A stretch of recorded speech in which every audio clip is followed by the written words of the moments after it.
नमस्कार दोस्तों, आज की इस वीडियो में हम बात करेंगे कि बिना सीमेंट के कैसे ताजमहल का निर्माण हुआ था। और साथ ही साथ हम यह भी बताएंगे कि क्या सच में शाहजहां ने उन मजदूरों के हाथ कटवा दिए थे जिन्होंने ताजमहल का निर्माण करवाया था। और इस वीडियो के एंड में हम ये भी बताएंगे कि मुमताज की मृत्यु कैसे हुई। तो दोस्तों, जैसे कि आप लोगों को पता है कि ताजमहल को प्यार की निशानी के रूप में जाना जाता है। इसे 1632 में मुगल सम्राट शाहजहां ने अपनी पत्नी मुमताज की याद में बनवाया था। ताजमहल के निर्माण में लगभग लगभग 22 साल लगे थे। इसका निर्माण 1631 में शुरू हुआ था और 1653 में जाके खत्म हुआ था। तो दोस्तों, सबसे पहले हम यह जानने की कोशिश करते हैं कि बिना सीमेंट के ताजमहल का निर्माण कैसे हुआ था। तो दोस्तों, जो ताजमहल है उसे सफेद संगमरमर से बनाया गया था और इसे बनाने के लिए बगदाद और तुर्की से कारीगर मंगवाए गए थे। तो दोस्तों, जब ताजमहल का निर्माण हुआ था तो उस समय सीमेंट के बारे में कोई जानता ही नहीं था, क्योंकि सीमेंट का आविष्कार 1824 में इंग्लैंड के जोसेफ स्पिन ने किया था और इन्होंने सबसे पहले इस सीमेंट का नाम पोलैंड सीमेंट रखा था। दोस्तों, अब आपके मन में ये क्वेश्चन आ रहा होगा, तो फिर कैसे ताजमहल के पत्थर आपस में जुड़े हुए हैं और इतने लंबे समय तक टिके हुए हैं। तो दोस्तों, जब ताजमहल बनवाया गया था तो उस समय इसे बनाने में लगभग लगभग 3 करोड़ का खर्च हुआ था। अब आपको मैं एक बात बता दूं कि जो इसकी नींव है वो किसी पत्थर पर नहीं रखी गई है, बल्कि लकड़ियों पे रखी गई है। अब आप ये सोच रहे होंगे कि लकड़ियों पे कैसे कोई इतना बड़ा स्ट्रक्चर इतने लंबे समय तक टिका रह सकता है। लगभग लगभग 370 साल हो गए इसे बनाए हुए, और कैसे इतने लंबे समय तक कोई इतना बड़ा स्ट्रक्चर किसी लकड़ी पे टिका रह सकता है। तो दोस्तों, जो ये लकड़ी, ये कोई आम लकड़ी नहीं है, ये कोई नॉर्मल पेड़ की लकड़ी नहीं है, बल्कि ये एक खास तरह के पेड़ की लकड़ी है जिसको हम कहते हैं आबनूस। ये आबनूस पेड़ की लकड़ियां होती है। इनकी कुछ खास बातें होती हैं, कुछ इसमें विशेषताएं होती हैं जिसकी वजह से ये लंबे समय तक टिकी रहती है। तो दोस्तों, इन लकड़ियों की खास बात यह होती है कि इनमें कभी दीमक नहीं लगते, और अगर इन लकड़ियों को 30% तक नमी बरकरार रखी जाए इन लकड़ियों में तो ये लकड़ियां कभी खराब नहीं होती। और ताजमहल के केस में भी ऐसा ही है, क्योंकि ताजमहल जो है वो यमुना नदी के किनारे है, जिसकी वजह से इन लकड़ियों को 30% से भी ज्यादा नमी मिलती रहती है, और ये लकड़ियां आज तक टिकी हुई हैं और आज तक खराब नहीं हुई है। पर जो साइंटिस्ट लोग हैं उनको अभी एक चीज की चिंता है, क्योंकि जो यमुना नदी है वो सूखती जा रही है, उसका जल स्तर धीरे धीरे कम होता जा रहा है। अब साइंटिस्ट लोग ये सोच रहे हैं कि जब यमुना नदी पूरी तरह सूख जाएगी तो इन लकड़ियों को नमी कैसे मिलेगी और ताजमहल कैसे टिका रहेगा। तो दोस्तों, इस तरीके से ताजमहल की नींव आज भी मजबूत है और आज भी ये टिकी हुई है। पर दोस्तों, अब आपके मन में ये क्वेश्चन आ रहा होगा कि जो ताजमहल की नींव है वो तो लकड़ियों की है और नमी की वजह से ये लकड़ियां आज तक टिकी हुई है, पर जो ताजमहल है उसका जो ऊपर का स्ट्रक्चर है वो तो पत्थर का बना हुआ है, और उस समय सीमेंट होते नहीं थे, तो ये पत्थर कैसे आपस में जुड़े हुए हैं। तो दोस्तों, मैं आपको एक बात बता दूं, उस समय एक खास तरह के मटेरियल का यूज होता था, मतलब एक खास तरह के घोल का यूज होता था पत्थरों को आपस में चिपकाने के लिए। उस घोल को बोला जाता है सरूज।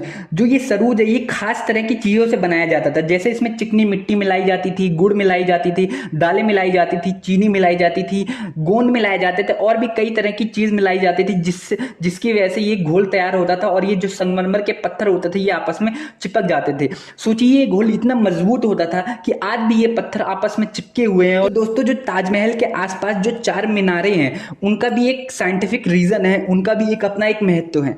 वो जो 4 मीनारें हैं वो ताजमहल को सुंदरता तो प्रदान करती हैं, साथ साथ में उसको सुरक्षा भी प्रदान करती हैं। अब आप पूछेंगे वो कैसे। तो दोस्तों, जो ये 4 मीनारें हैं ये सीधी लाइन में नहीं है, ये एक तरफ झुकी हुई हैं। ऐसा इसलिए है ताकि जब कभी भूकंप आए तो ये 4 मीनारें जो हैं ये मेन स्ट्रक्चर को, मतलब ताजमहल को, ये बचा सकें। तो दोस्तों, जब भी भूकंप आएगा और ये इन 4 मीनारों से होके ये भूकंप का कंपन गुजरेगा, तो ये जो 4 मीनारें हैं ये सारी के सारे फोर्स को, सारे के सारे भूकंप की जो शक्ति है उसको एब्जॉर्ब कर लेंगी, और ये चारों मीनारें एक तरफ झुकी हुई हैं, तो ये मीनारें जिस तरफ झुकी हुई हैं उस तरफ गिर जाएंगी, और जिससे ताजमहल बच जाएगा। तो दोस्तों, इस तरीके से उस टाइम के लोग, जो उस टाइम के इंजीनियर थे, उन्होंने सोच समझ के इन चारों मीनारों को बनाया हुआ है, ताकि भविष्य में कभी भी इस तरीके का भूकंप आए तो इस जो मेन स्ट्रक्चर है ताजमहल को, उसको बचाया जा सके। तो दोस्तों, इस तरीके से आज तक ताजमहल को सुरक्षित रखा गया है। तो दोस्तों, अब हम ये बात कर लेते हैं कि क्या सच में शाहजहां ने उन मजदूरों के हाथ कटवा दिए थे जिन्होंने ताजमहल बनवाया था। तो दोस्तों, यह बात पूरी तरीके से झूठ है। शाहजहां ने किसी भी मजदूर के हाथ नहीं कटवाए थे, और ना ही इसके सबूत किसी भी किताब में मिलते हैं, और ना ही किसी भी तरीके से और पता चलता है कि शाहजहां ने मजदूरों के हाथ कटवा दिए थे। यह पूरी तरीके से अफवाह है, क्योंकि जिस कलाकार ने, जिस वास्तुकार ने ताजमहल को बनवाया था, बाद में जाके उसी वास्तुकार की मदद से लाल किले को भी बनवाया गया था। अगर ताजमहल के निर्माण के बाद शाहजहां ने उन कलाकारों, वास्तुकारों और मजदूरों के हाथ कटवा दिए होते जिन्होंने ताजमहल का निर्माण किया था, तो दोस्तों आज लाल किला हमारी नजरों के सामने नहीं होता और लाल किले का निर्माण नहीं हो पाता। तो दोस्तों इससे हमें पता चलता है कि शाहजहां ने किसी भी तरीके से और किसी भी मजदूर के हाथ या पैर या किसी भी तरीके से उनको नुकसान नहीं पहुंचाया था। ये एक अफवाह है। तो दोस्तों अब हम ये बात कर लेते हैं कि मुमताज की मृत्यु कैसे हुई। तो दोस्तों जब मुमताज 15 वर्ष की थी तो शाहजहां को मुमताज से प्यार हो गया और शाहजहां ने मुमताज से शादी कर ली। मुमताज और शाहजहां के 14 बच्चे हुए। एक बार जब बादशाह युद्ध की तैयारी में लगे हुए थे, किसी देश ने शाहजहां पे हमला कर दिया था, जिसकी वजह से शाहजहां युद्ध की तैयारी में जुट गए और उस समय मुमताज के पेट में बच्चा था और युद्ध की वजह से मुमताज और शाहजहां को एक जगह से दूसरी जगह जाना पड़ रहा था, जिससे मुमताज को बहुत ज्यादा तकलीफ हो रही थी और इस सफर की वजह से मुमताज की तबीयत और खराब हो गई। धीरे धीरे ये प्रॉब्लम इतनी ज्यादा बढ़ गई कि मुमताज की जान खतरे में आ गई और मुमताज की देख रेख में जितने भी वैद्य थे और जितने भी और बाकी लोग थे वो मुमताज की तबीयत को ठीक नहीं कर पा रहे थे और मुमताज की तबीयत धीरे धीरे और ज्यादा खराब होती जा रही थी। जब बादशाह को इस बात की खबर लगी तो बादशाह मुमताज के पास आए, लेकिन उस समय काफी लेट हो चुका था, काफी देर हो चुका था। लास्ट में मुमताज ने बादशाह की ही गोद में ही दम तोड़ दिया, जिसके बाद बादशाह बहुत दुखी हो गए। उनको लगा शायद उनकी ही कहीं ना कहीं गलती है, उनकी लापरवाही है, जिसकी वजह से मुमताज की जान गई।